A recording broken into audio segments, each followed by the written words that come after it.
Dahulu di desa Sisuga-Suga tinggallah seorang tua bernama Ompu Guasa. Dia mempunyai seorang adik bernama Amani Buangga. Namun sang adik tidak seperti abangnya yang sudah lama memiliki banyak harta. Konon pada masa mudanya Ompu Guasa rajin berniaga ke daerah Barus serta punya banyak kenalan. Sekarang uban mulai menjadi mahkota di kepalanya. Sehari-hari pun ia lebih suka berdiam di rumah untuk merenungkan perjalanan hidup. Tiba-tiba pikiran Ompu Guasa kembali pada kenyataan bahwa dirinya belum memiliki seorang anak lelaki untuk mewarisi semua hartanya. Istrinya pun sudah lama meninggal. Dua orang putrinya bernama Si Boru Tumbaga dan Si Boru Buntulan tak mungkin mewarisi semua hartanya kelak. Adat selama ini seperti memastikan hak waris hanya dapat diteruskan oleh anak laki-laki. Kenyataan itulah yang sering membuat Ompu Guasa gelisah meskipun adiknya mempunyai keturunan laki-laki. Kegelisahan Ompu Guasa sangat terkesan dalam batuknya. Namun selalu beliau menyembunyikan perasaan dengan mengambil salohat, yakni alat musik dari bambu yang selalu diselipkan di kantong bajunya dan dilap sesekali dengan selempangnya. Sehelai ulos ragi hotang. Jemarinya pun menekan-nekan 4 lubang pada jenis seruling kecil itu sampai perasaannya dapat terbenam. Among, Kedua putrinya sebentar menghentikan tiupannya karena mau permisi. kami pergi dulu ke sawah. Ayah tinggal di rumah sajalah ya. Ya, berangkatlah kalian. Jawabnya sebelum melekatkan alat musik itu kembali ke bibirnya. Bila sendirian di rumah, Ompu Guasa merasa lebih leluasa memainkan salohatnya, sampai terkadang seperti ratapan. Ratapannya memang menjadi tersimpan rapi dalam permainan alat musik itu.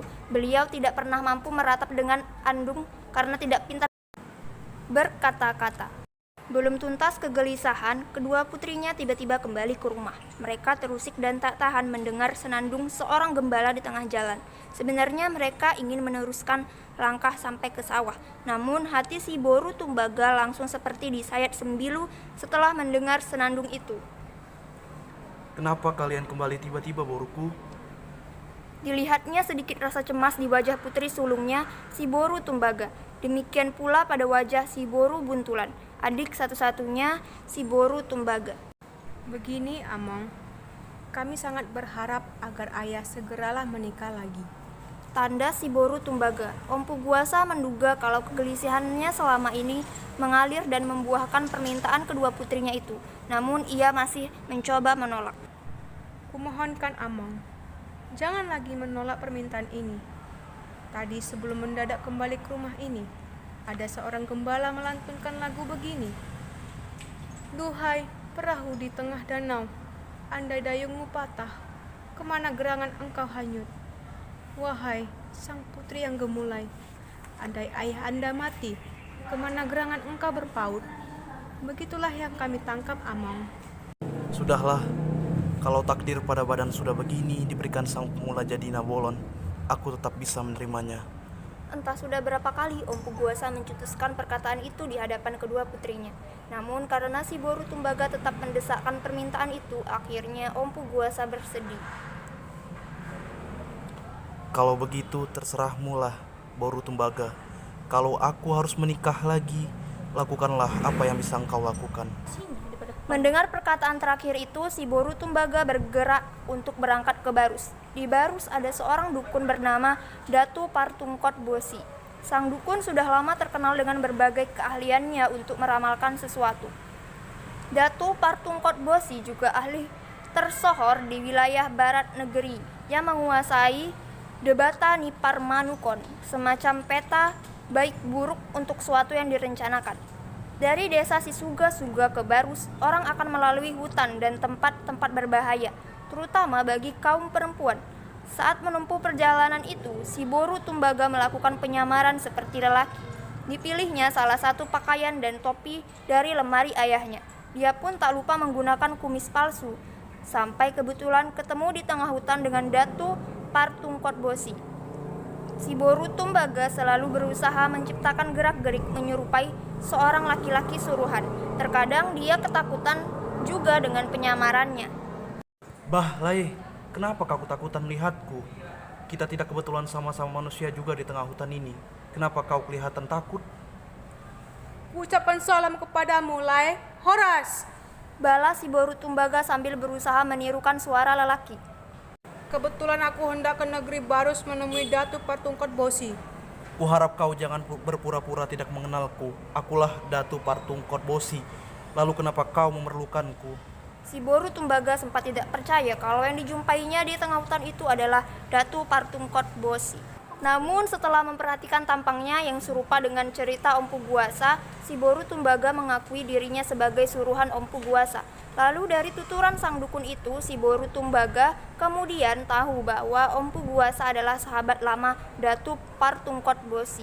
Dan Partungkot Bosi tidak begitu sulit menduga hal-hal baik dan buruk melalui Debata Parmanukon. Datu Partungkot Bosi benar-benar melihat tanda ajal dari sahabat lamanya itu. Ia pun menyarankan kepada si Boru Tumbaga agar melarang Ompu Guasa keluar rumah dalam waktu seminggu. Namun karena Ompu Guasa suatu hari berkeras mau memeriksa sawah dan hewan peliharaannya, ramalan Datu Partungkot Bosi itu pun terjadi. Beberapa orang penduduk yang melihatnya tergelincir di pinggir sawah tergesa-gesa memberi kabar kepada kedua putri yang sedang membersihkan sekeliling rumah. Mereka pun membawa Ompu Guasa kembali ke rumah. Tak sampai di rumah, tampak Ompu Guasa tidak akan lama lagi menghembuskan nafas terakhirnya. Dengan terbata-bata pun ia menyampaikan pesan kepada kedua putrinya. Boru Tumbaga dan Boru Buntulan, simpanlah barang-barang berharga untuk kalian berdua. Bayangan ibumu sudah sangat dekat untuk menjemputku. Pilu yang sangat mendalam memperkuat tangisan si Boru Tumbaga dan si Boru Buntulan. Ditambah lagi ratapan dan beberapa orang di dalam rumah membuat penduduk lain desa Sisuga-Suga bergegas menuju arah tangisan. Satu-satunya manusia yang menahan dirinya tidak bergegas ke sana adalah Amani Buangga. Dia baru ke sana setelah dijemput. Melewati pintu rumah yang sedang berduka itu, Amani Buangga sengaja pura-pura bertanya sambil mengarahkan pandangannya kepada si Boru Tumbaga. Bah, apakah ayahmu ini sudah betul-betul meninggal? Tak cukup dengan itu, ia melanjutkan lagi. Sekarang ayahmu sudah meninggal. Boru Tumbaga dan Boru Buntulan, di manakah kalian simpan semua harta itu? Tentu bukan saja kedua putri yang terkejut dengan perilaku Amani Buangga. Salah seorang tetua kampung mencoba mengingatkan agar Amani Buangga lebih dulu melaksanakan adat penguburan jasad Ompu Buangga. Nampaknya Amani Buangga benar-benar tidak suka diingatkan soal adat penguburan. Hah, aku mau datang ke sini hanya untuk mengambil semua harta yang masih ada, bukan untuk mengurusi adat penguburan kekandaiku itu. Mestinya kalian sudah lebih tahu tata cara mengangkat mayat ini ke tempat penguburan. Maaf, kita hanya ingin melaksanakan adat yang diturunkan leluhur kepada semua kita, termasuk adat untuk penguburan orang meninggal. Tetua itu kembali mengingatkan Amani Buangga, namun Amani Buangga semakin memperkeras suaranya dengan nada mengancam.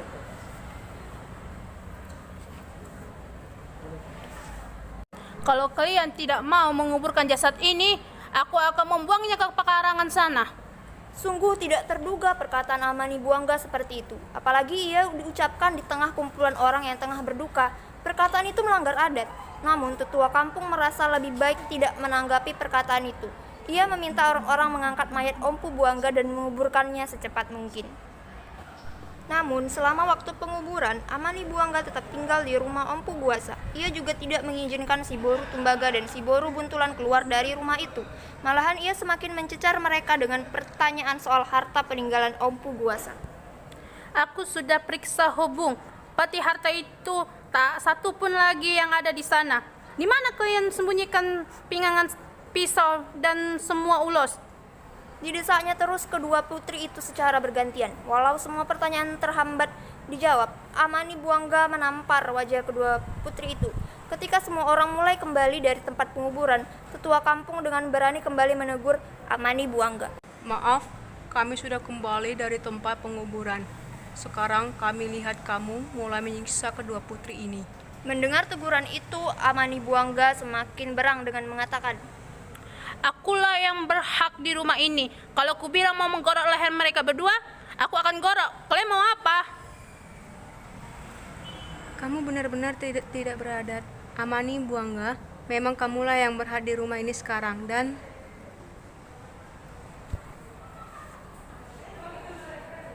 Kalau kalian sudah tahu kenapa harus kembali ke rumah ini. Kalian tidak perlu datang lagi ke sini hanya untuk menyinggung adat. Amani Buangga semakin tak peduli. Amani Buangga malah mengusir dan mencemooh mereka soal penghormatan atas adat. Sepeninggal para tetangga, Amani Buangga terus menyiksa kedua putri itu, sebelum akhirnya mengikat mereka sampai beberapa hari di perkarangan rumah. Namun diam-diam pada suatu malam, seorang tetangga melepaskan tali yang mengikat tangan kedua putri itu. Setelah bebas, si Boru Tumbaga dan si Boru Buntulan merasa lebih baik meninggalkan desa Sisuga-Suga untuk menghindari ancaman Amani Buangga. Demikian pula saran dari tetangga yang membebaskan mereka. Lalu mereka pergi ke hutan yang cukup jauh jaraknya dari desa Sisuga-Suga. Namun di tengah hutan mereka berdua tentu kelaparan dan kehausan. Kakanda Bertumangga, aku lapar. Keluh si Boru Buntulan sambil memberitahu rasa lapar dan hausnya. Mereka lalu memetik buah-buahan yang bisa mereka jumpai di hutan. Berhari-hari mereka berusaha bertahan di hutan tanpa mempedulikan apa yang akan terjadi. Sementara binatang-binatang liar dan buruan berkeliaran di hutan itu. Suatu ketika mereka mendengar suara-suara aneh di kejauhan. Karena takut akan suara itu, si Boru Tumbaga dan si Boru Buntulan bersembunyi di balik rumpun-rumput tanaman besar sambil terus menahan lapar dan dahaga. Menjelang sore hari, si Boru Tumbaga dan si Boru Buntulan tak kuasa menahan rasa lapar dan haus. Tapi mereka tak tahu harus berbuat apa.